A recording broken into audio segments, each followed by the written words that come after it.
اللہ نے آیت اتاری اور اس کے اندر یہ تصفیہ کر دیا کہ یعقوب علیہ السلام نے اپنے اوپر خود کچھ چیزیں حرام کی تھی اور وہ انہوں نے منت مانی تھی، اور وہ بھی اس سے پہلے کی بات ہے کہ من قبل ان تنزل التوراۃ، تورات ابھی نازل بھی نہیں ہوئی تھی۔ تم یہ کہتے ہو کہ تورات کے اندر یہ احکامات ہیں کہ اونٹ کا گوشت اور اونٹنی کا دودھ بنی اسرائیل پر حرام ہے۔ تورات کے اندر یہ احکامات نازل نہیں فرمایا اللہ نے، تورات نازل ہونے سے کئی سال پہلے یعقوب علیہ السلام نے اپنے اوپر یہ چیزیں حرام کی تھی، جس کا تم دعویٰ کرتے ہو کہ یہ بنی اسرائیل پر حرام ہے۔ بنی اسرائیل تو بعد میں آئے ہیں، یعقوب علیہ السلام نے خود اپنے اوپر منت مانی تھی، اور انہوں نے علی نفسی ہی، الفاظ ہیں علی نفسی ہی، علی نفسی بنی اسرائیل نہیں ہے، بلکہ کہا علی نفسی ہی، یعقوب علیہ السلام نے اپنی ذات پر حرام کیا تھا۔ تو اللہ فرماتے ہیں کہ یہ تو بہت پہلے کی بات ہے، بنی اسرائیل سے تورات نازل ہونے سے بہت پہلے کی بات ہے کہ یعقوب علیہ السلام نے حرام کیا تھا۔ قل فأتوا بالتوراۃ، اے نبی آپ یہ کہہ دیجیے لاؤ تورات، اور تورات لا کر کے پڑھو، فتلوہا، اسے پڑھو کہ اس میں کہاں یہ آیت نازل ہے کہ اللہ کی طرف سے یہ حکم نازل ہوا کہ اونٹنی کا دودھ اور اونٹ کا گوشت بنی اسرائیل پر حرام ہے۔ اگر ہے تو تم لا کر کے تورات ابھی میرے سامنے پڑھو، ان کنتم صادقین، اگر تم اپنے دعوے میں سچے ہو۔ فمن افترى علی اللہ الکذب من بعد ذلک فاولئک هم الظالمون۔ فمن افترا، پس جو شخص بھی افترا کرے، جھوٹ باندھ لے، علی اللہ، اللہ پر، کذبہ جھوٹ، من بعد ذالک، اس کے بعد، فاولئک هم الظالمون، تو یہ لوگ ظالم ہیں۔ یہ اللہ پر جھوٹ باندھتے ہیں اور یہ کہتے ہیں کہ اللہ نے بنی اسرائیل کے اوپر حرام کی تھی چیزیں، تو اللہ فرماتے ہیں میں نے بنی اسرائیل پر چیزیں حرام نہیں کی، بلکہ انہوں نے از خود اپنے اوپر کچھ چیزیں حرام کر لی تھی، بنی اسرائیل کی ہٹ دھرمیوں کی وجہ سے، بنی اسرائیل کے ظلم و زیادتی کی وجہ سے، ان کے آپس کی عناد کی وجہ سے کچھ چیزیں ایسی ہوئی تھی کہ اللہ تعالیٰ نے ان کے اوپر حرام کی تھی، لیکن وہ بھی ان کے کفر و عناد کی وجہ سے ہوئی تھی، ان کی ہٹ دھرمیوں کی وجہ سے ہوئی تھی، جو اللہ تعالیٰ کچھ چیزیں ان کے اوپر حرام کرتے چلے گئے، ورنہ اللہ نے ان کے اوپر کوئی چیز بھی حرام نہیں کی تھی۔ فرمایا کہ کلو طعام کان حلا لبنی اسرائیل، ساری کی ساری کھانے پینے کی چیزیں ان کے لیے حلال تھی، لیکن جیسے جیسے ہٹ دھرمی دکھاتے گئے ویسے ویسے اللہ تعالیٰ ان کے اوپر حرام کرتا گیا۔ قل صدق اللہ فاتبعوا ملت ابراہیم حنیفا وما کان من المشرکین۔ قل، اے نبی صلی اللہ علیہ وسلم آپ فرما دیجئے، صدق اللہ، اللہ نے سچ فرمایا ہے۔ فاتبعوا ملت ابراہیم حنیفا، فاتبعوا تم پیروی کرو، ملت ابراہیم حنیفا، ابراہیم حنیف کی ملت کی، وما کان من المشرکین، اور آپ مشرکوں میں سے نہیں تھے۔ یعنی اے نبی صلی اللہ علیہ وسلم، اگر یہ آپ پر یہودی آ کر کے اعتراض کرتے ہیں کہ تم ملت حنیف کے پیروکار ہو اور پھر بھی ان کی مخالفت کرتے ہو، اللہ فرماتے ہیں کہ فاتبعوا ملت ابراہیم حنیفا، آپ ملت حنیف کی، ملت ابراہیم کی پیروی کرتے رہیے نبی صلی اللہ علیہ وسلم۔ وما کان من المشرکین، کیونکہ آپ ابراہیم علیہ السلام مشرکوں میں سے تھے ہی نہیں۔ یہ کہتے ہیں کہ وہ ہمارے جد امجد تھے، وہ ہماری ملت کے پیروکار تھے، ہم ان کی ملت کے پیروکار ہیں، یہ غلط کہتے ہیں۔ وما کان من المشرکین، ابراہیم علیہ السلام سے بنی اسرائیل کا دور دور تک کا کوئی واسطہ نہیں ہے،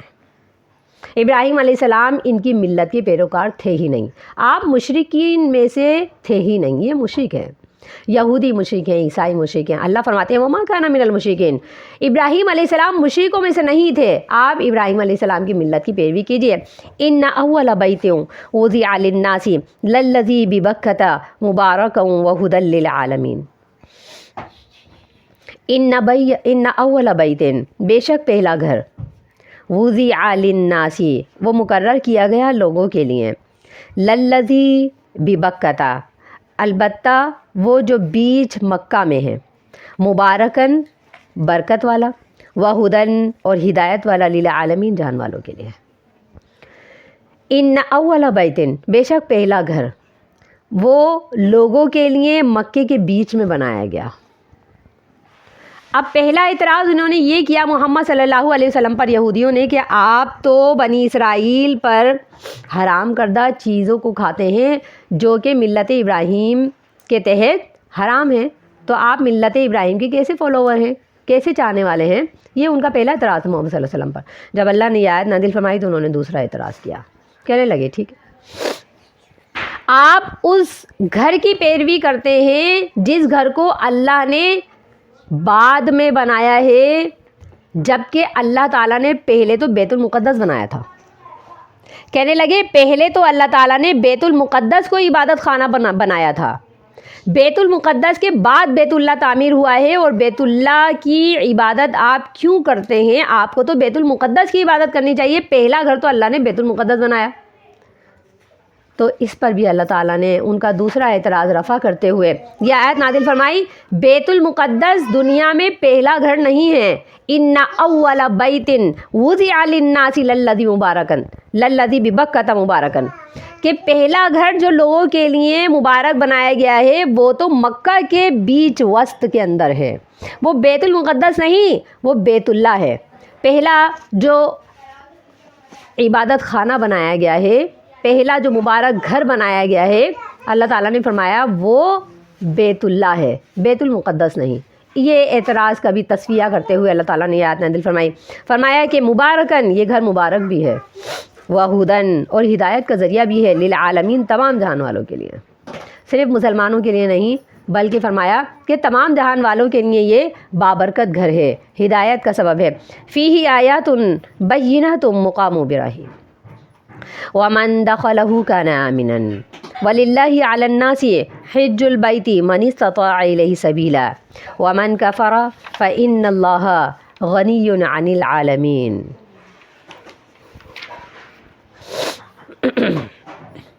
فیہ آیات بینات، اس کے اندر روشن آیات ہیں، مقام ابراہیم، ابراہیم علیہ السلام کے کھڑے ہونے کی جگہ، ومن دخل کان آمنا، جو اس میں داخل ہو جائے گا وہ امن میں ہوگا، وللہ علی الناس حج البیت، اور اللہ کے لیے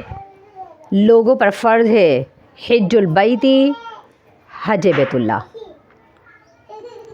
من استطاع الیہ سبیلا، اس شخص پر جو اس کی طرف جانے کی استطاعت رکھے، جو حج کے راستے کی طرف جانے کی استطاعت رکھے، ومن کفر، اور جو کوئی کفر کرے گا، فإن اللہ غنی،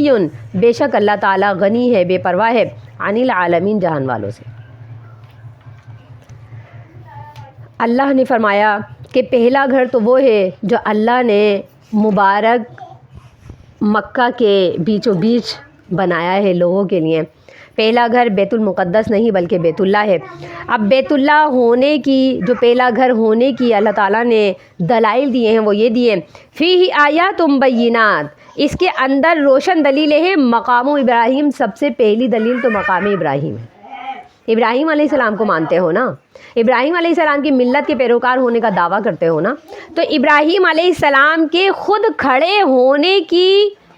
ایک جگہ ہے جسے تم بھی جانتے ہو، جسے پوری دنیا جانتی ہے، اور یہ ایک کھلی نشانی ہے، ایک کھلی دلیل ہے، ابراہیم علیہ السلام کے کھڑے ہونے کی جگہ کو تم بھی مانتے ہو، تم کیسے انکار کرتے ہو کہ یہ بیت اللہ وہ گھر ہے کہ محمد صلی اللہ علیہ وسلم اس میں ابراہیم علیہ السلام کی مخالفت میں کھڑے ہوئے؟ تو کہا اس میں محمد صلی اللہ علیہ وسلم ابراہیم علیہ السلام کی مخالفت میں کھڑے نہیں ہوئے، ابراہیم علیہ السلام کے نقش پا پہ کھڑے ہوئے، اور وہ نقش پا اللہ تعالیٰ نے فرمایا کہ وہ نقش پا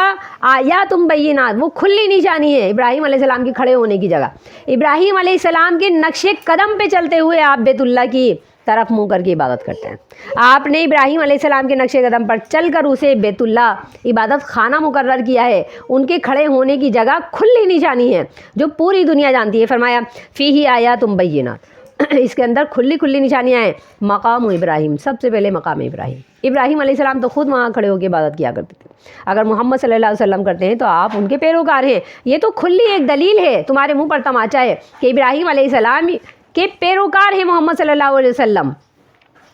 تم ان کے پیروکار ہونے کا غلط دعویٰ کرتے